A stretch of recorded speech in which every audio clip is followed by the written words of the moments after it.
It is inflammatory bilateral symmetrical small joint polyarthritis. Most commonly, upper limb is involved and small joints of upper limb. So, three main joints, that is wrist, MCP, and PIP. You can see in this picture I have marked the joints as follows. Now, what's the pathogenesis?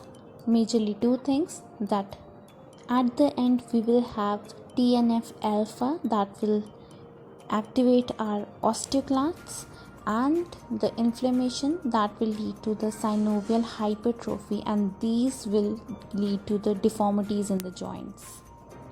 Now the first deformity, that is a zigzag deformity, it is the earliest one, and it is not a true deformity because it can be treated. It is not as such permanent. Now it is due to the radial deviation at the wrist and ulnar deviation at the MCP. Next deformity is the piano key deformity. It is also not a true deformity. It is due to rupture of extensor carpi ulnaris tendon. So due to the rupture, the little finger is not able to extend properly.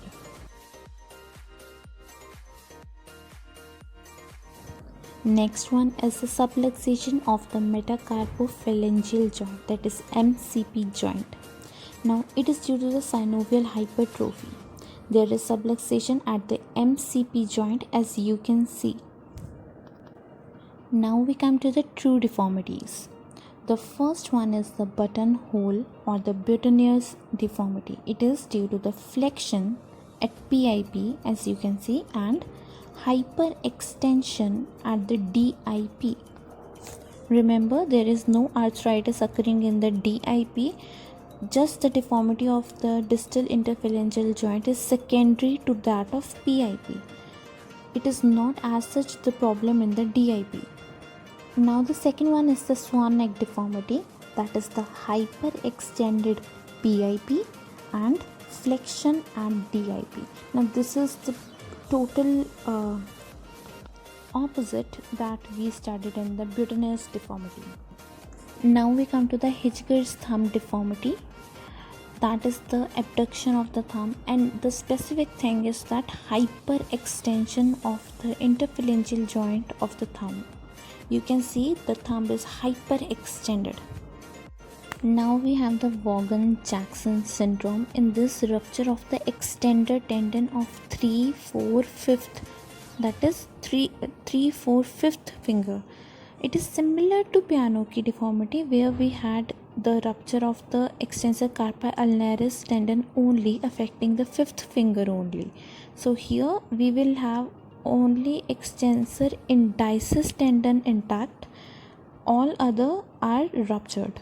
Then we have the intrinsic plus deformity, and it is due to the chronic tightness of the intrinsic muscles. So what we have is subluxation at the MCP, and that results in the flexion of the MCP joint and extension at the interphalangeal joint. So you can see extension at the PIP and flexion at the MCP. Opera glass hand deformity. It is due to the destruction of the phalanges. So we have shortening of fingers and excessive skin get folded, as you can see, and it gives appearance as such of the opera glass. Now in the lower limb. In the lower limb, we have classical deformity known as the cock up knee deformity. That is, we have pes planus, that is flat foot. Number 2, we have the forefoot varus, that is, there is some inversion of the feet. And then we have the ankle valgus, as you can see at the ankle joint how the leg is tilted to the lateral side.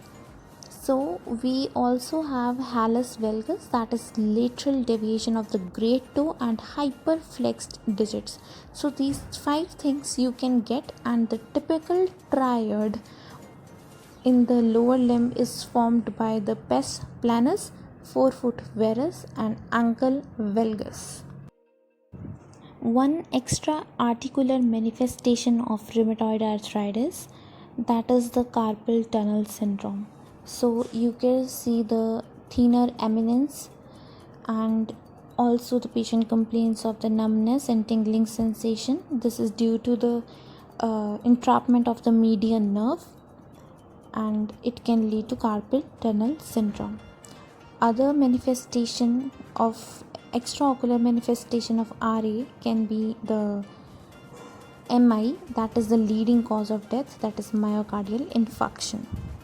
And other clinical examination that can give you a clue is the cutaneous manifestation, that is the rheumatoid nodules. These are painless and most commonly on the elbow, also can be seen in the fingers and on the foot, etc. And also it can be there in the internal organs like lung nodules and like that.